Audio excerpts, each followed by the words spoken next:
नमस्कार। सरकारी नौकरी की तैयारी करने वालों के लिए सबसे बड़ा सिरदर्द क्या होता है? बिल्कुल वो लंबी थका देने वाली लिखित परीक्षाएं और फिर रिजल्ट का वो न खत्म होने वाला इंतजार। लेकिन सोचिए, क्या बिना किसी रिटन एग्जाम के सीधे सरकारी विभाग से जुड़ी नौकरी पाना मुमकिन है? जी हां, बिल्कुल मुमकिन है। आज के इस विश्लेषण में हम एक ऐसी ही शानदार भर्ती पर बात करेंगे जहां कोई भारी भरकम परीक्षा नहीं देनी है। सीधे इंटरव्यू, डॉक्यूमेंट वेरिफिकेशन और बस सिलेक्शन। सुनने में किसी सपने जैसा लगता है ना, पर यह एकदम सच है। चलिए इसके हर एक पहलू को गहराई से समझते हैं। और सुनिए, इस मौके को जो चीज और भी खास बनाती है वो है ये आंकड़ा, 0 रुपए, मतलब 0 फीस। अक्सर सरकारी फॉर्म भरते समय फीस की टेंशन होती है ना, पर यहाँ एप्लीकेशन के लिए कोई चार्ज नहीं है। ये पूरी तरह से फ्री है। इसका सीधा सा मतलब ये है कि हर योग्य उम्मीदवार बिना किसी आर्थिक झंझट के बेझिझक इसमें अप्लाई कर सकता है। तो चलिए, आज हम जिस विषय को डिकोड कर रहे हैं वो है दानापुर कैंट भर्ती। हाल ही में आई इस आर्मी कैंटोनमेंट वैकेंसी के हर एक नियम, अलग अलग पदों और सबसे जरूरी इसकी तारीखों को हम एकदम बारीकी से समझेंगे, ताकि कोई भी काम की जानकारी छूट न जाए। अब एक नजर डालते हैं कि आज हम किन किन पॉइंट्स को कवर करने वाले हैं।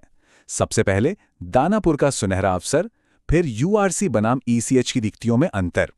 इसके बाद बात करेंगे कि कौन पात्र है, सैलरी और जॉब सिक्योरिटी कैसी रहेगी, और अंत में सही तरीके से आवेदन कैसे करना है। पहला पॉइंट है दानापुर का सुनहरा अवसर। अब देखिए, ये कोई आम भर्ती नहीं है। बिहार के दानापुर स्थित आर्मी कैंटोनमेंट में अलग अलग लेवल्स पर एक तरह से बम्पर वैकेंसी निकली है। और मजे की बात यह है कि इसमें एजुकेशन का बहुत बड़ा स्कोप रखा गया है। मतलब अगर किसी ने सिर्फ स्कूल तक की पढ़ाई की है या फिर किसी के पास कोई हाई लेवल मेडिकल डिग्री है, यहां लगभग हर किसी के लिए कोई ना कोई मौका जरूर है।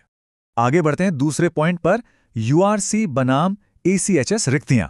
अब यहां थोड़ा ध्यान दीजिएगा, क्योंकि ये समझना सबसे जरूरी है। दानापुर कैंट में ना इस वक्त एक साथ 2 अलग अलग विभागों में भर्तियां चल रही हैं। अगर इस अंतर को नहीं समझा तो कंफ्यूजन में गलत जगह एप्लीकेशन जा सकता है।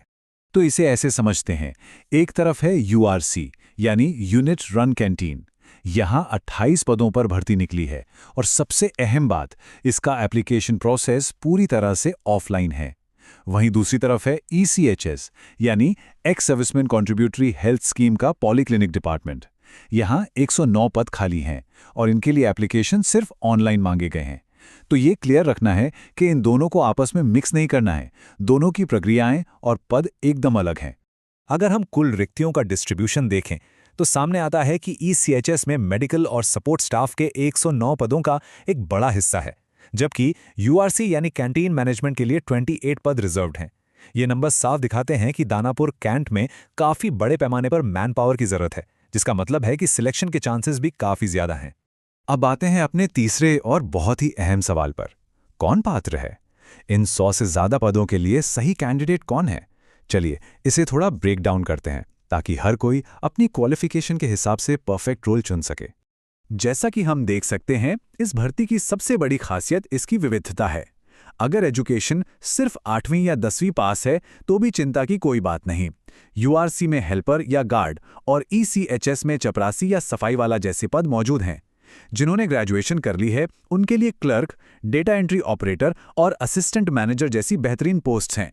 और तो और जो हाईली क्वालिफाइड प्रोफेशनल्स हैं जैसे एमबीए या डॉक्टर्स, उनके लिए कैंटीन मैनेजर या मेडिकल स्पेशलिस्ट के रोल्स अवेलेबल हैं। यानी एजुकेशन का लेवल चाहे जो भी हो, सबके लिए क्लियर रास्ता यहां दिख रहा है। पर यहां एक बड़ा और बहुत ही जरूरी पॉइंट है, एक्स सर्विसमैन, मतलब जो हमारे पूर्व सैनिक हैं, उन्हें इस पूरी भर्ती में भारी प्राथमिकता मिल रही है। खासकर ईसीएचएस वाले पदों में तो सीधा 70% आरक्षण सिर्फ पूर्व सैनिकों के लिए रखा गया है। देखा जाए तो ये स्कीम मुख्य रूप से मिलिट्री बैकग्राउंड वालों को रिटायरमेंट के बाद एक शानदार करियर ऑप्शन देने के लिए बनाई गई है। बाकी बचे 30% पदों पर आम नागरिक अपनी किस्मत आजमा सकते हैं। अब बात करें एज लिमिट और एक्सपीरियंस की, तो इसके रूल्स भी सिविलियंस और एक्स सर्विसमैन के लिए अलग अलग है। आम नागरिकों के लिए उम्र 18 से 45 साल के बीच होनी चाहिए, जबकि पूर्व सैनिकों को इसमें काफ़ी बड़ी छूट मिलती है, 20 से लेकर 60 साल तक। और कुछ स्पेशल मेडिकल पोस्ट्स में तो 68 साल तक के कैंडिडेट भी अप्लाई कर सकते हैं।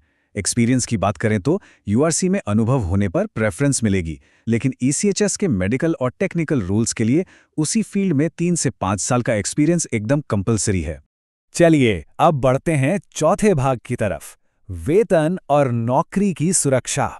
सबके मन में यही सवाल होता है ना कि भाई महीने के आखिर में सैलरी कितनी मिलेगी और क्या जॉब पक्की है। आइए देखते हैं। अलग अलग लेवल्स पर सैलरी का जो स्ट्रक्चर है वो वाकई काफ़ी इंप्रेसिव है। चपरासी या सफाई वाला जैसे बेस लेवल रोल्स की शुरुआत ही 21,800 रुपए के एक बहुत ही रिस्पेक्टेबल अमाउंट से हो रही है। मिड लेवल रोल्स जैसे कि फार्मासिस्ट या लैब टेक्नीशियन के लिए ये बढ़कर 36,500 तक जाता है, और अगर टॉप मेडिकल स्पेशलिस्ट की बात करें तो ये आंकड़ा सीधे 1,30,000 रुपए प्रति माह तक पहुंच जाता है ना कमाल का। जॉब सिक्योरिटी के मामले में जो ऑफिशियल नोटिफिकेशन है वो एकदम क्रिस्टल क्लियर है। देखिए, ये परमानेंट सरकारी नौकरियां नहीं हैं, ये कॉन्ट्रैक्ट बेसिस पर हैं। शुरुआत 1 साल के कॉन्ट्रैक्ट से होगी, पर अच्छी बात यह है कि शानदार परफॉर्मेंस के आधार पर इसे आगे रिन्यू किया जा सकता है, वो भी मैक्सिमम एज लिमिट तक। मतलब साफ है, भले ही ये कॉन्ट्रैक्चुअल है, लेकिन अगर काम बेहतरीन है तो इसे लंबे समय तक के लिए सिक्योर किया जा सकता है। और अब हम आते हैं अपने आखिरी और सबसे क्रिटिकल हिस्से पर, सही तरीके से आवेदन कैसे करें। जैसे कि हमने पहले देखा, दोनों विभागों की एप्लीकेशन प्रोसेस एकदम अलग हैं, इसलिए कोई भी गलती ना हो, इसे ध्यान से समझना बहुत जरूरी है। सबसे पहले बात करते हैं यूआरसी की प्रक्रिया की। ये पूरी तरह से ऑफलाइन है। करना क्या है, ऑफिशियल वेबसाइट से फॉर्म डाउनलोड करके उसका प्रिंटआउट लेना है, उसे एकदम सही भरना है, अपने सारे डॉक्यूमेंट्स को खुद से अटेस्ट यानी स्वसत्यापित करके उसके साथ लगाना है, और फिर इस पूरे सेट को 25 मई 2026 से पहले रजिस्टर्ड पोस्ट के जरिए हेडक्वार्टर दानापुर के पते पर भेज देना है। वहीं दूसरी ओर ईसीएचएस की प्रक्रिया 100% डिजिटल है। इसके लिए कहीं कुछ भेजने की जरूरत नहीं है। बस echsdanapur.org.in पर जाइए, वहां एक नया कैंडिडेट प्रोफाइल बनाइए, अपनी सारी डिटेल्स भरिए, जरूरी डॉक्यूमेंट्स को स्कैन करके अपलोड कीजिए और फॉर्म को ऑनलाइन सबमिट कर दीजिए। बस इतना ही आसान। अब जो बात हम बताने जा रहे हैं वो इस पूरे विश्लेषण का शायद सबसे जरूरी हिस्सा है, डेडलाइंस। इस पर बिल्कुल ध्यान देना है। देखिए, ईसीएचएस पदों के लिए ऑनलाइन फॉर्म भरने की जो विंडो थी वो 20 जनवरी 2026 को ही बंद हो चुकी है, तो वहां अब समय बर्बाद नहीं करना है। लेकिन अच्छी खबर यह है कि यूआरसी के 28 पदों के लिए जो ऑफलाइन आवेदन है वो अभी भी खुला है, और ये 25 मई 2026 तक खुला रहेगा। तो अब पूरा फोकस इसी यूआरसी वाली कैंटीन भर्ती पर होना चाहिए।